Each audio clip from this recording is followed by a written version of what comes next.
Monsoon सत्र से वापसी हो रही है सर, कैसा रहा सत्र? बहुत अच्छा रहा, अच्छा अनुभव भी हुआ और अवसर भी मिले। उस अवसर में बजट के ऊपर में भी बोलने का अवसर मिला।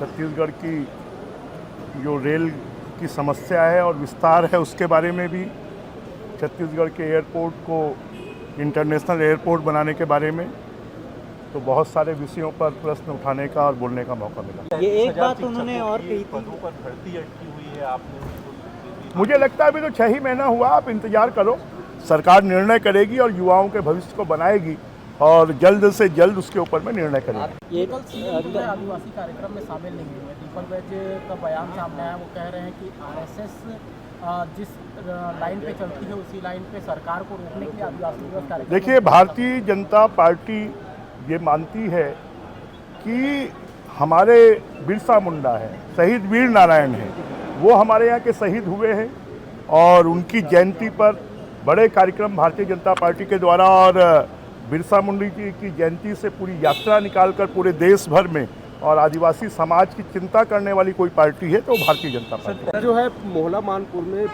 4 नक्सली पकड़ाए हैं, उसमें से एक जो है वो भूपेश बघेल के पिताजी के सलाहकार रहे हैं, जो वो भी उस हम लोग तो पहले से कहते रहे हैं कि कांग्रेस नक्सलियों के साथ में मिली हुई है और उसका प्रमाण ये मिल गया।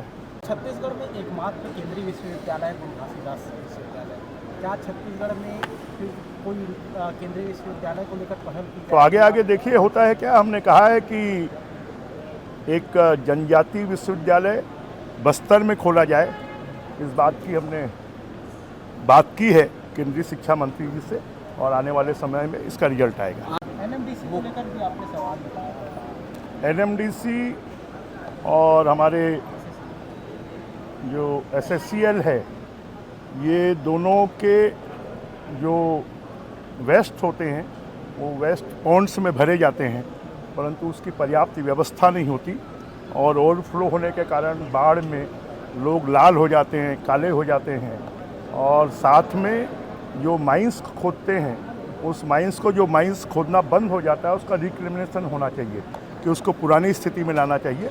उसके बारे में भी कि सरकार इसके ऊपर में ध्यान दे और इन कामों को करवाए। ये आपने रेलवे पे जब सवाल किया तो कांग्रेस कह रही कि केवल सवाल करने से नहीं होता, लेकर के आए हैं वहाँ। ऐसा है कि कांग्रेस ने तो अपने शासन में कुछ नहीं दिया, हमने जो सवाल किया है उसका रिजल्ट आएगा और छत्तीसगढ़ को बहुत कुछ मिलेगा। अभी 7,000 करोड़ रुपए मिला है। कांग्रेस के ज़माने में तो 5 साल में 300 करोड़ मिलता था और हमारी सरकार ने 7,000 करोड़ रुपए दे दिया है और यहाँ पर लगभग 22 परियोजनाएं रेलवे की चल रही हैं, 7 रेलवे स्टेशनों का विकास चल रहा है। दिल्ली में तो सर राज्य की राजनीति में भूचाल है, विजन 2047 को लेकर भी लगातार कांग्रेस हमलावर है। कहाँ भूचाल है? भूचाल तो अभी दिल्ली में चल रहा है कि विपक्ष और कांग्रेस परेशान है और उसी की बी टीम यहाँ पर काम कर रही है। अब उसको तो लग रहा है कि नेतृत्व कौन करेगा, बैज करेंगे कि लखमा करेंगे कि भूपेश करेंगे कि टीएस सिंहदेव करेंगे, तो आपस में उनकी जो लड़ाई है और वही भूचाल है।